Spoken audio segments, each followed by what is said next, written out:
Hey everyone, and welcome back to Water Watch. As we approach the heart of winter, it's time to check in on the snowpack levels across the western United States. Snowpack is a key indicator of how much snow has accumulated in the mountains, and it's essential for everything from water resources to flood management. But remember, it's still very early in the season and we need to take these numbers with a grain of salt. So let's take a closer look at the snowpack levels for each state.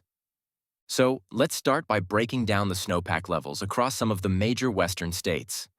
These numbers represent the percentage of the normal snowpack for this time of year.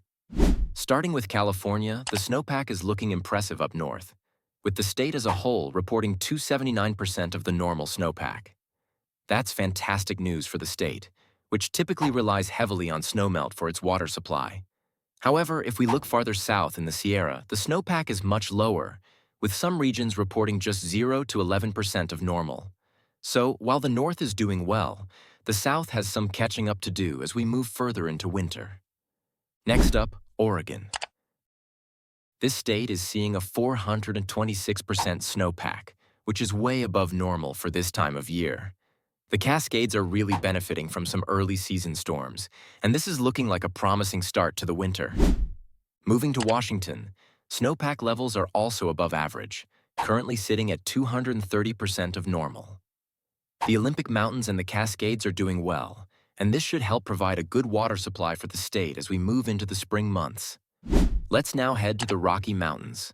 Colorado's snowpack is at 116% of normal for mid-November, which is pretty much right on track. Colorado often sees significant snowfall from December through March, so these numbers could change a lot as winter progresses. Wyoming, however, is seeing a bit less snow, with snowpack levels at 75% of normal. While this isn't terribly low, it's definitely something to keep an eye on as we head deeper into winter. Montana's snowpack is a little more modest at 91% of normal, which is still decent for mid-November. Montana had a very low snow year last year, so hopefully they can stay at or above average this winter. Idaho is doing relatively well with a snowpack of 118% of normal, which is promising for the state as it heads into the winter season. Now moving to the southwest, snowpack levels are a bit more variable. Utah is seeing 99% of normal snowpack, which is obviously right on average for this time of year. Meanwhile, Nevada is reporting an impressive 232% of normal snowpack. This is great news for the state, as it often experiences below-average snowpack levels in the winter. Arizona is also doing well, with snowpack levels at 252% of normal. This is well above average, particularly in the northern regions of the state, which often receive the bulk of the snow. However, we'll have to see if this continues as we move through the season.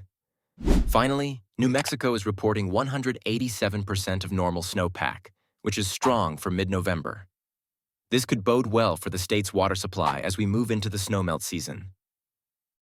So, what does all this mean? Well, it's still early in the season, but we're seeing some regions with excellent snowpack levels, particularly in the Pacific Northwest, Northern California, and the Southwest.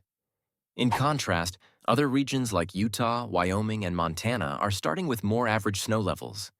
But as we move into the heart of winter, expect these numbers to fluctuate significantly. Looking ahead in the forecast, a powerful bomb cyclone followed by an atmospheric river is currently pounding the Pacific coast, bringing heavy rainfall, strong winds, and mountain snow to the region.